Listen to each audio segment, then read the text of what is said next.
आप सभी साथियों को प्रणाम।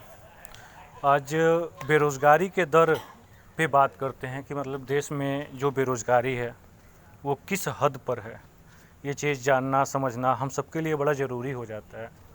और जो वर्तमान स्थिति भारत की चल रही है, युवाओं की संख्या ज़बरदस्त है भारत में, और उसी लेवल पे बेरोज़गारी दर भी ज़बरदस्त लेवल पे है।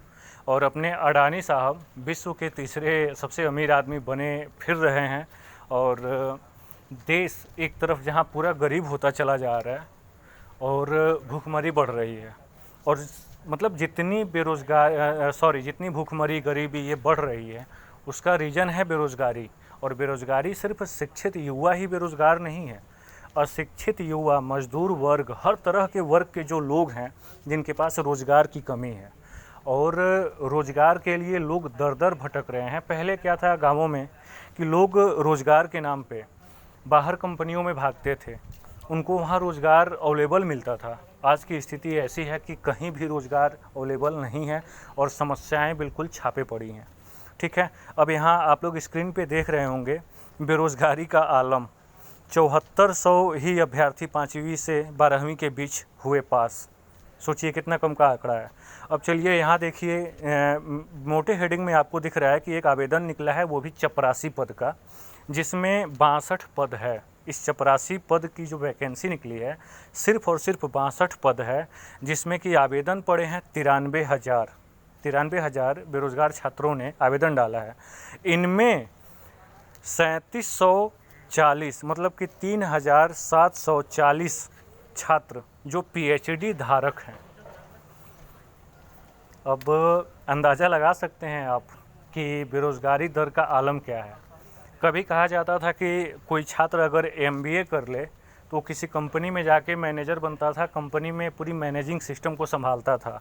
आज तमाम एमबीए और बीटेक, फिर पॉलिटेक्निक डिप्लोमा किए हुए धारक जाते हैं कंपनियों में काम मांगते हैं। कंपनी उन्हें धक्के मार के दरवाजे से ही वापस भेज देती है और आईटीआई को बल्कि लेती है, लेकिन इनको हटा देती है। तो अब स्थिति की देखिए, पीएचडी अब तमाम छात्र संख्या बढ़ती जा रही है, लोग जागरूक होते जा रहे हैं, पीएचडी कर रहे हैं।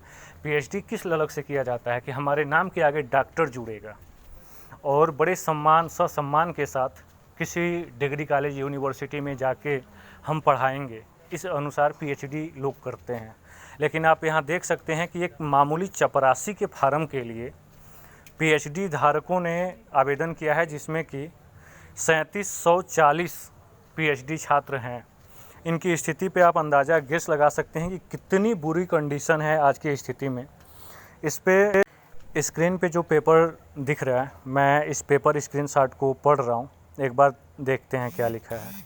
लखनऊ उत्तर प्रदेश पुलिस में चपरासी और संदेशवाहक के लिए हो रही भर्ती ने बेरोज़गारी की तस्वीर सामने रख दी है। मतलब पुलिस विभाग में ये चपरासी और जो संदेशवाहक होते हैं उनकी भर्ती है, और उसके लिए इस वैकेंसी के निकलने से जो बेरोज़गार हैं कि बेरोज़गारी दर कितने लेवल पे है ये दर्शा रहा है। और सामने रख दी है 62 पदों के लिए हो रही इस भर्ती में न्यूनतम शैक्षणिक योग्यता 5वीं पास है। बताइए, 5वीं पास के लिए यह चपरासी की नौकरी रखी गई है यूपी पुलिस में। पास है। इन पदों के लिए करीब 93,000 लोगों ने आवेदन किया है। इनमें करीब 50,000 स्नातक, 28,000 परास्नातक शामिल हैं। समझ रहे होंगे आप लोग। डाकिये जैसा है काम। इसमें देखिए क्या दे रहा है कि एक पुलिस अधिकारी के मुताबिक चपरासी और संदेशवाहक की नौकरी डाकिये जैसी होती है। इस पद नियुक्त व्यक्ति का काम पुलिस के दूरसंचार विभाग से पत्र और दस्तावेज दूसरे विभागों तक पहुंचाना होता है। नियुक्ति के लिए ज़रूरी है कि आवेदक को साइकिल चलाना आता हो। इस नौकरी के लिए शुरुआती वेतन करीब 20,000 रुपये है। ठीक है, और भर्ती परीक्षा भी होगी। इसमें आप लोग देख सकते हैं कि दे रहा है कि पीके तिवारी ने कहा, यह अच्छा है कि इतनी बड़ी संख्या में बड़ी डिग्री धारकों ने आवेदन किया है। हम चयन के बाद उन्हें अन्य कामों में भी लगा सकेंगे।